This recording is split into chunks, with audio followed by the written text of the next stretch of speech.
Hello students, welcome to my YouTube channel growing chemistry. तो पिछले video में हमने बात की थी टाइप्स ऑफ सिस्टम और क्लासिफिकेशन ऑफ सिस्टम के बारे में। तो आज हम बात कर रहे हैं macroscopic properties of a system. तो इसमें जो हमारे पास सबसे पहले जो चीज आती है, क्वेश्चन आता है, क्वेश्चन के फॉर्म में आता है what is bulk. What is bulk?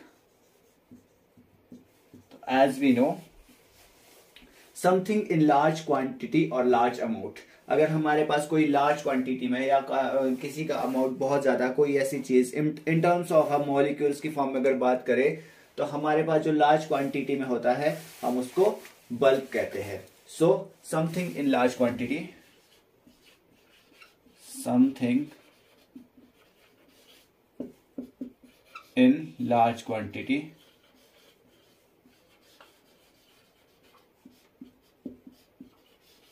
और large amount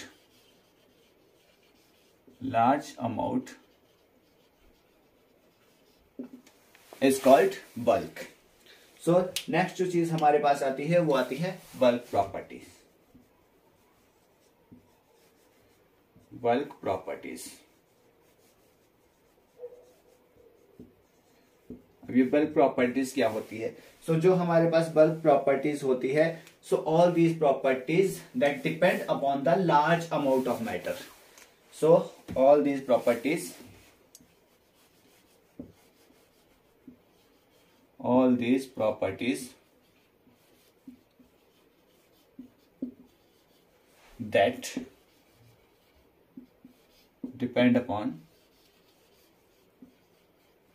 that depend upon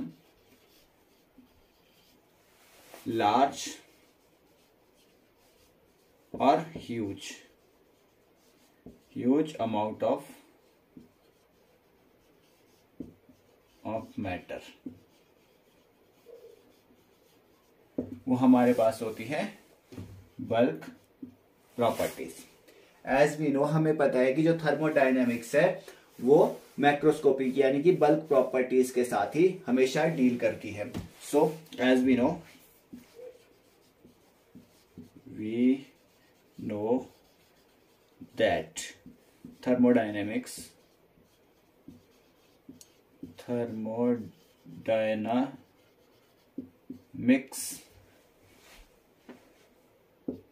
is only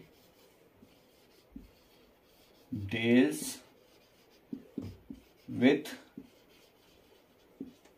macroscopic or we can say that bulk properties। तो हमें पता है कि जो हमारे पास जो थर्मोडायनेमिक्स है वो हमेशा ही बल्क प्रॉपर्टीज के साथ डील करती है। और ये जो बल्क प्रॉपर्टीज होती है, अगर हम इसके एग्जांपल्स की बात करें तो हमारे पास एग्जांपल्स में हो जाता है जैसे डेंसिटी हो गया, मास हो गया, वॉल्यूम हो गया, और हमारे पास जैसे टेम्परेचर हो गया।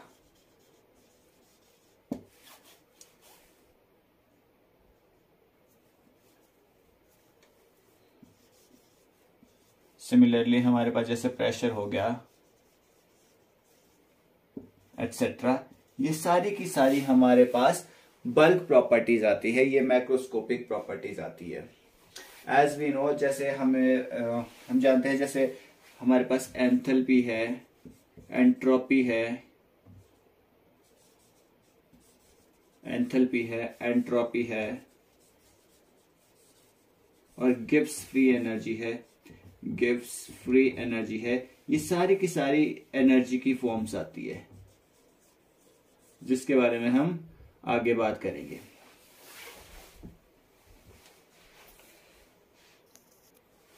अभी हम बात करेंगे मैक्रोस्कोपिक प्रॉपर्टीज में कि ये कितनी तरह की होती है। So macroscopic properties are of two type.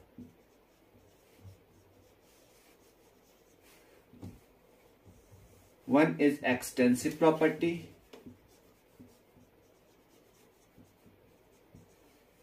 and another is intensive property.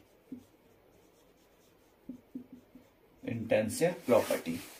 तो उससे पहले हम बात करेंगे हीट कैपेसिटी के बारे में. Heat capacity. अब हीट कैपेसिटी हमारे पास होती है, मान लीजिए आप किसी चीज को गर्म कर रहे हो, ठीक है, उसका मान के चलिए आपके पास ये कोई कंटेनर है, कोई बीकर है, इसमें आपके पास पानी है, इसका टेम्परेचर अभी 10 डिग्री सेल्सियस है. अब आपको इसका टेम्परेचर 11 डिग्री सेल्सियस करना है, मतलब आपको 1 डिग्री सेल्सियस बढ़ाना है. तो 1 डिग्री सेल्सियस बढ़ाने, टेम्परेचर बढ़ाने के लिए आपको कितनी एनर्जी की रिक्वायरमेंट है, वो हमारे पास होती है हीट कैपेसिटी. सो अगर हम इसकी डेफिनेशंस की बात करें, सो हीट कैपेसिटी की डेफिनेशन हमारे पास होती है अमाउंट ऑफ एनर्जी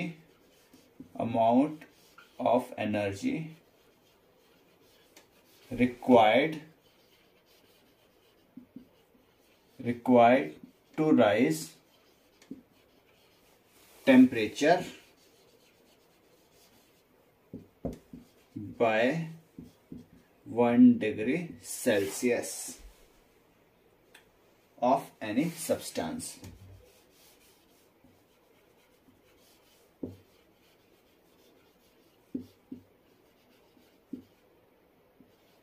किसी सब्सटेंस का अगर आपको 1 डिग्री सेल्सियस टेम्परेचर राइज करना है, 1 डिग्री सेल्सियस टेम्परेचर बढ़ाना है, तो उसके लिए जो एनर्जी की रिक्वायरमेंट होती है वो चीज हमारे पास होती है हीट कैपेसिटी. हम वापस आते हैं, जो माइक्रोस्कोपिक प्रॉपर्टीज है वो हमारे पास 2 टाइप्स की है. एक हमारे पास है एक्सटेंसिव प्रॉपर्टी और दूसरी हमारे पास होती है इंटेंसिव प्रॉपर्टी. सो जो पहले हम बात करेंगे एक्सटेंसिव प्रॉपर्टी की. जो एक्सटेंसिव प्रॉपर्टी वो प्रॉपर्टीज होती है जो क्वांटिटी ऑफ मैटर पे डिपेंड करती है. So extensive property are the property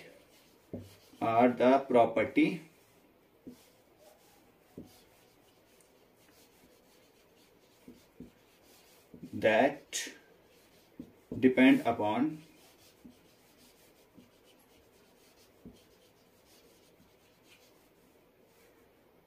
the quantity of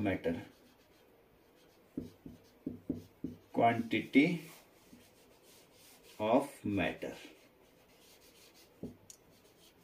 जो मैटर की क्वांटिटी के ऊपर डिपेंड करती है. फॉर एग्जाम्पल हमारे पास हो जाता है mass, volume, moles, heat capacity,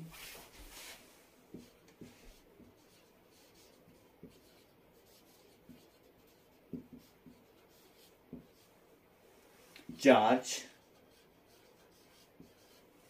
work done, etcetera.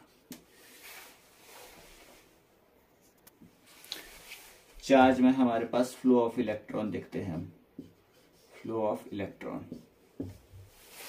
Next जो हमारे पास होती है वो होती है इंटेंसिव प्रॉपर्टी. और इंटेंसिव प्रॉपर्टी वो होती है जो क्वांटिटी ऑफ मैटर पर डिपेंड नहीं करती. So intensive property are the property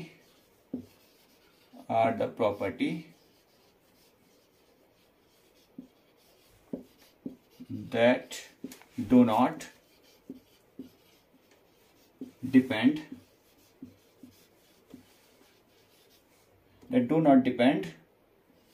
the quantity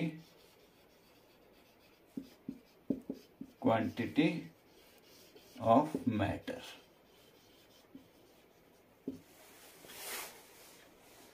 example इसके आ जाते हैं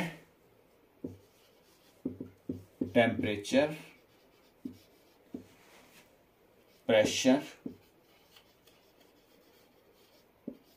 vapour pressure,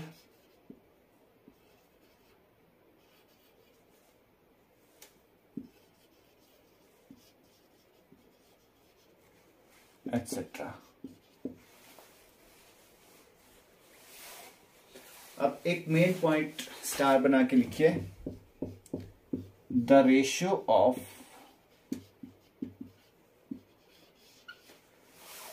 two extensive property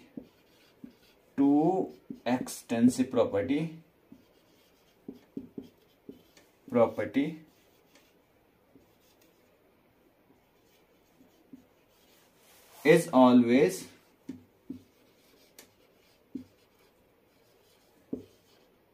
equal to the ratio of two extensive properties is always equal to intensive property.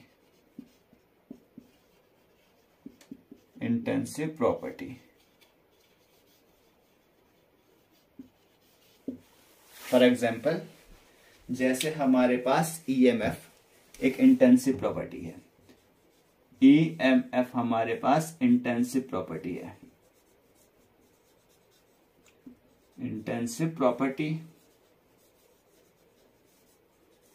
और जो EMF हमारे पास होता है वो होता है work done upon charge, W upon Q, work done upon charge. और हमने बात की है अभी जो वर्क डन है वो हमारे पास एक्सटेंसिव प्रॉपर्टी है और चार्ज भी हमारे पास एक्सटेंसिव प्रॉपर्टी है।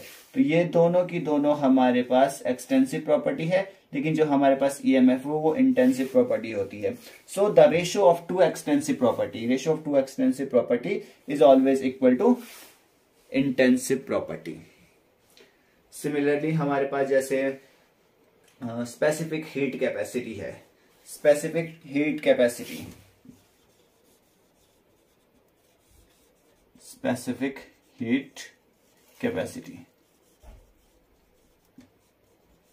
ये हमारे पास होता है चार्ज अपॉन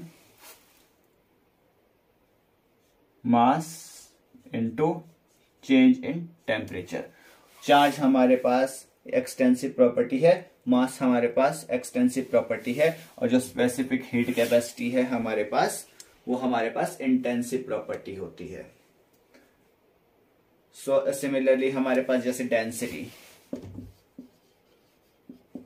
डेंसिटी हमारे पास इंटेंसिव प्रॉपर्टी होती है, और डेंसिटी हमारे पास होता है मास अपॉन वॉल्यूम।